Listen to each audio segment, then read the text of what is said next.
My name is Simon Smith, and welcome to Staccato Cast, a podcast where musicians take a single track and walk us through their creative process from conception to completion. You'll hear stems, demos, and the finished article interwoven with conversation. In a gap in the schedule, I've decided to submit one of my own tracks into this podcast. The track is called Dander, and it's from my 2012 album, The Terms and Conditions to Unconditional Love. My artist name is Sitorimon, but normal service will resume next month when this podcast will now be monthly. I hope you enjoy my insight into the creative process of creating music. Thank you for listening.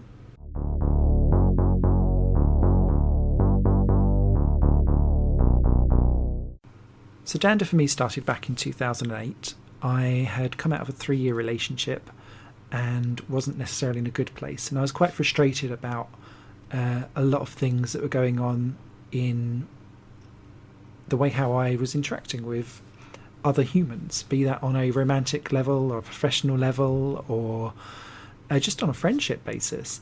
And it stemmed down ultimately to the feeling of not feeling good enough to be able to meet people on their terms. And so I'd end up getting to these circles of relationships or friendships where I'd always feel like I had to go the extra mile further than they would for me, because I didn't feel good enough, and I had to constantly feel like I was validating the fact that they even wanted to have me in their life, which is a whole entirely different topic, and not one that's like particularly argued with in this song. Dander specifically deals with the frustration of me just thinking, why am I choosing, or why is it with these people that are coming into my life that they feel that they are only really interested in me when I give them the power of ruling what happens in this friendship or this relationship or this family dynamic.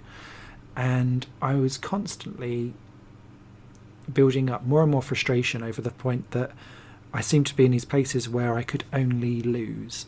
I couldn't meet people at their level. They didn't want to meet me at my level.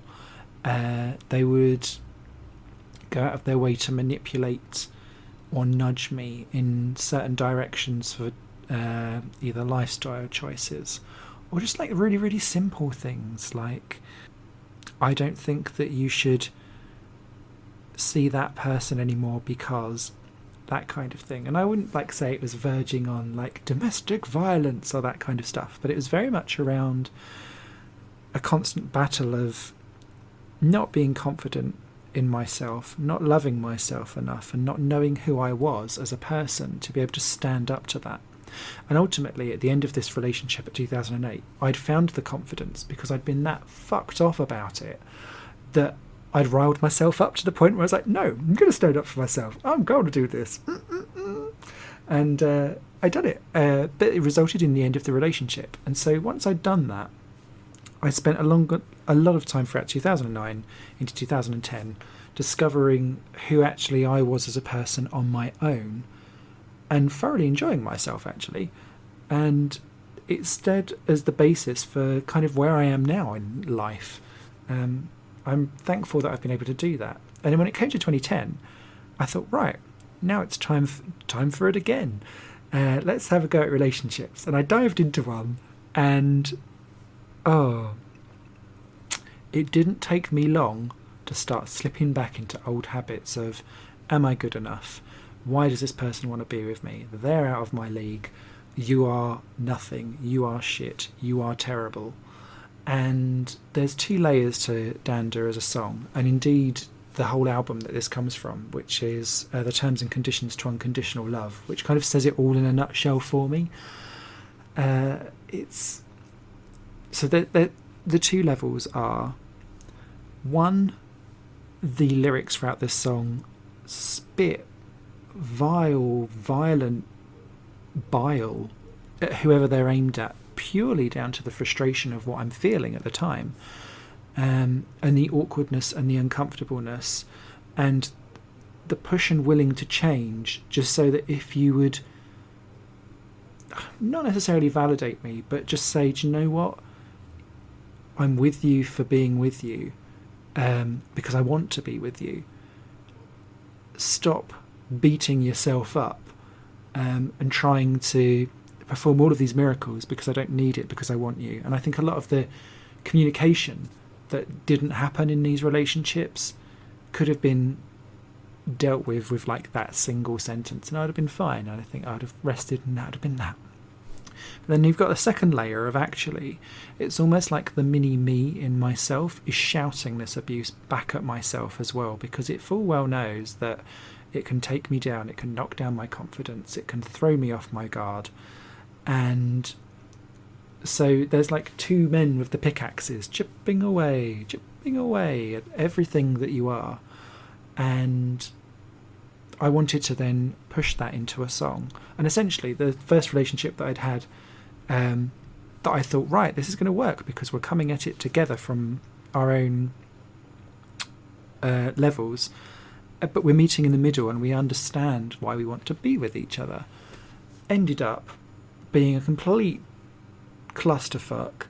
And I was so angry, I just came back and was mucking around the piano, and this riff came out of nowhere.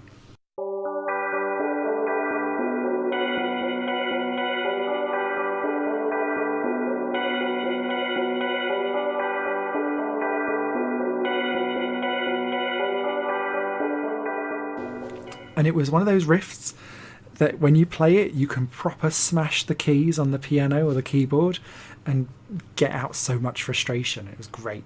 And I was just playing it on loops for hours and then just like screaming over the top of it. And essentially Dander kind of all came together really, really quickly because it's a simple riff. And the lyrics came quite quickly because I was in such a visceral place at the time. And then Dander came afterwards, because there was a much worse version of the lyrics. There's about 50% swear words, and as joyful as that is, I'd rather be a bit more tactful in how I say things. And my mum has a saying where she goes, "Oh, that gets my dander up," and she'll like say if someone comes walking in with muddy shoes onto the carpet, or someone's being a bit like, whatever, do you know what I mean? She's like, "Oh, that gets my dander up." I don't even know if it's a saying that goes anywhere else, but thanks, Mum. I stole the word dander, and that became the thing. And it's interesting because the first line in the song is "every hair on my neck stands up," almost like you're being internally attuned to the fact that there's like a seed of evil coming towards you, and you're getting ready to attack. And so I really like that on so many different levels.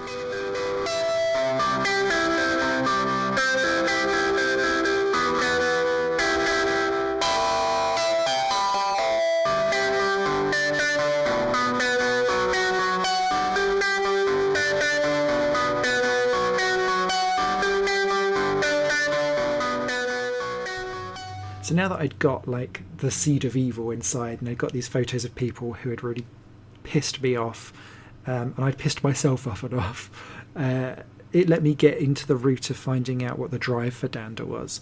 And that meant basically replaying the same riff but in different ways with different instruments, and different interpretations of that. And so each instrument that we've got that comes along, there was one where it's a piano but I've then piped it through a guitar amp, and so the melody, you can hear that it's me playing a piano, but it comes out like a really like wavery guitar side of stuff. You've got that. The actual riff that plays all the way throughout the song is quite metallic and sharp, but muted at the same time.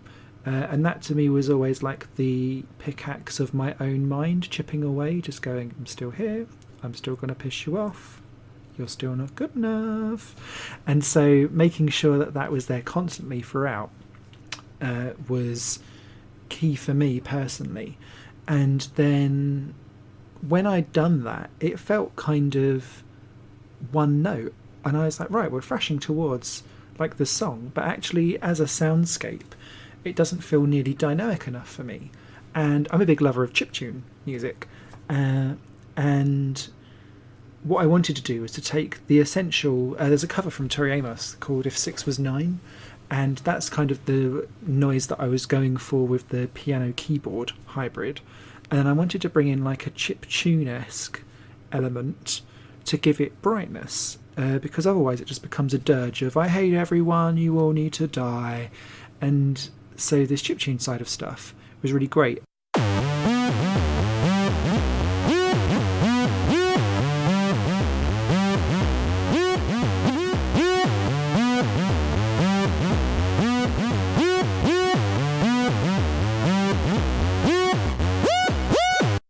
And then I discovered the whammy bar, and that let me play the riff but start to pitch bend and go a little bit off key and a little bit scary, and then I just had nuts with it. It was great, loved it, liberating. Everyone needs a whammy bar in their life.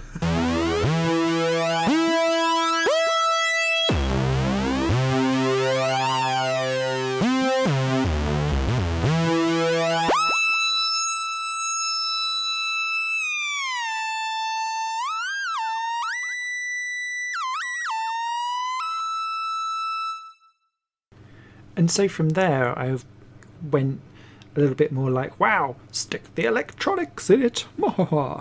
And so there was some sci-fi stuff that came through with some of the pads that are just hiding in the background that you don't necessarily hear straight away, but they add like a depth to the actual sound itself. And then there's like a glitching dance computer beat that's going on. And it was just a sample that I found in the digital audio workstation that I've got. I play around with Propeller Head Reason, and I find it liberating because you can just literally go through samples and just be like, what do I feel like today? And then start pitch bending and twisting and changing stuff around.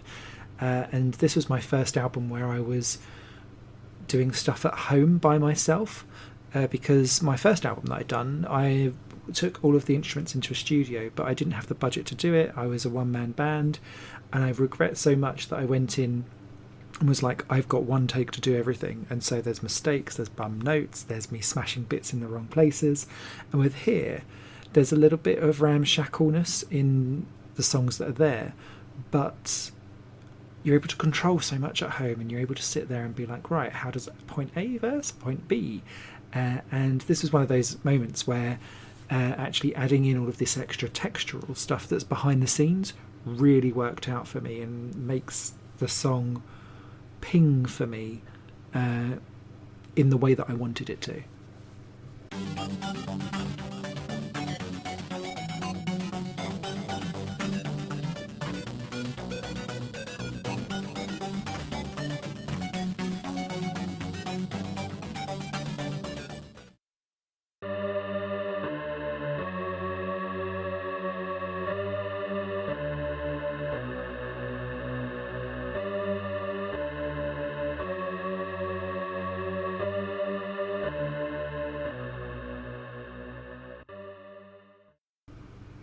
So it came to just then laying down vocals and percussion, and they were like the last things to really go on to the track themselves. And throughout the whole of this album specifically, I was doing something with the vocals where I was reversing the main vocal to create backing vocals throughout all of the other tracks that were going on. And the more I'd done this with this track, the more cluttered and confused it seemed, in a way that didn't seem to push the drive of the song on. I wanted the song to hammer like a train all the way through to the end, and then explode in like a glorious masterpiece of fuck you. Essentially, I'm so angry with the song. And it's funny, when I play it live now I still get angry. And when I started doing this with the backing vocals and reversing stuff round, actually I found that it took away from the song, so I pulled it all back off again. And what I ended up doing was creating like parallel versions of the main vocal. So you'd have the main vocal that would push along on the side. Have you seen my dander going? Is it up or is it down? Have you seen my patience? Did I bury it? Is it drowned? Have you seen my dander run now? Is it right or is it left? Have you seen my broken spirit, or is it just so bereft? And then you'd have one that would pan to the left. Have you seen my dander going? Is it up or is it down? Have you seen my patience? Did I bury it? Is it drowned? Have you seen my dander run now? Is it right or is it left? Have you seen my broken spirit or is it just so bereft? And one that would pan to the right. Have you seen my dander going? Is it up or is it down? Have you seen my patience? Did I bury it? Is it drowned? Have you seen my danger run now? Is it right or is it left? Have you seen my broken spirit or is it just so bereft? Have you seen... And those two would kind of push the train along by phasing in and out. And the idea around that was that it would be different thoughts spinning round in your mind and almost creating like a disorientation effect where you didn't necessarily know where the next thought in your head was coming from because you're so riled up. And the idea was to try and create an audio version of the dysfunctional mindset that you end up becoming when you constantly feel like you're living in fear of never being good enough. And when I'd done that with the vocals, it ended up being that like the drums had to start going like this as well, so that you could twist and phase and push in and out all the different varieties of drums that's going on throughout this whole track. And that gave it the dynamic lift for me.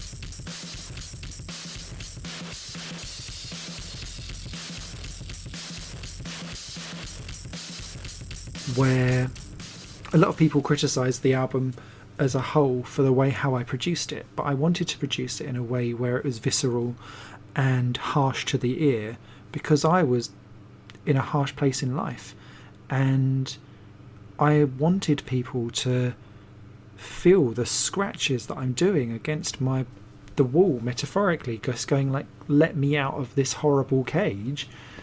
And if I could create that in an audio sense, then I wanted to do so.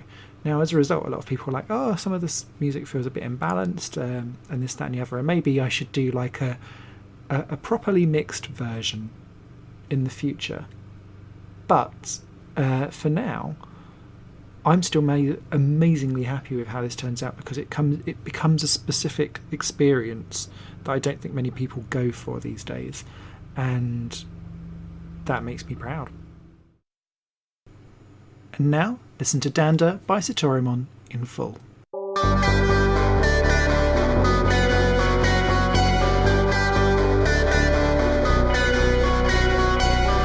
And every hair on my neck stands up.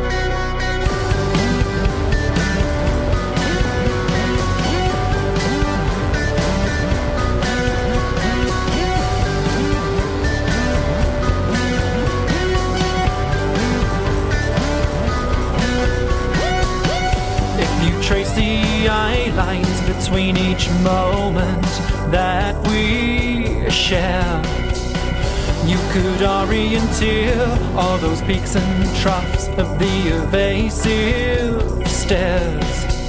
Every time I follow you, you shut the door and run again into the open with your 1,000 diamond dressing friends. And with each step you take, the distance grows, so you pretend that this is only the beginning, it's not the end.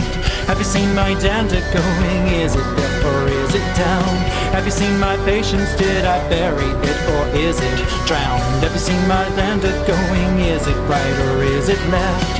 Have you seen my broken spirit or is it so bereft? Hey, yeah, yeah.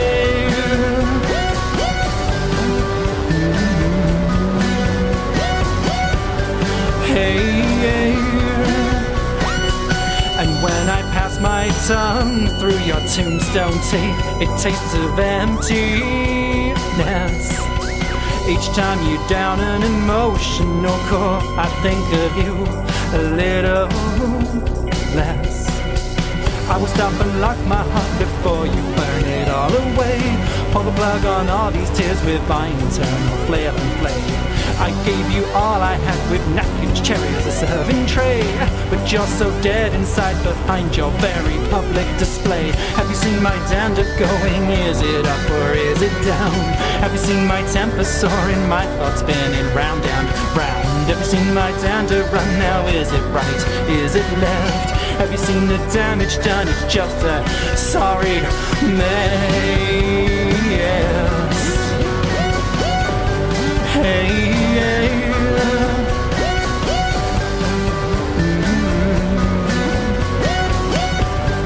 Hey, yeah.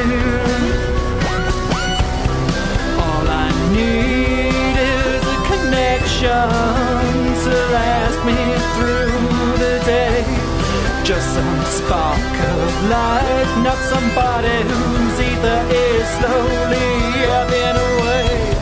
I can feel the atom cracking, splitting, chasing, fizzing and bubbling again.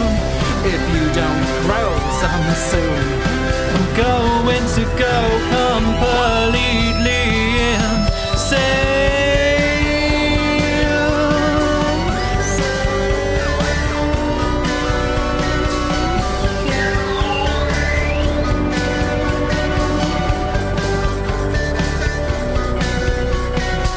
Have you seen my dander going? Is it up or is it down? Have you seen my patience? Did I bury it?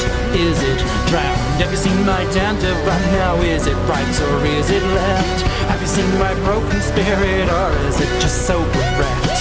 Have you seen my dander run? Is it up? Is it down? Have you seen my temper soaring, my thoughts spinning round and round? Have you seen my dander go? Is it right or is it left? Have you seen the damage done? It's such a fucking sorry mess. Have you seen my dander? Have you seen my temper?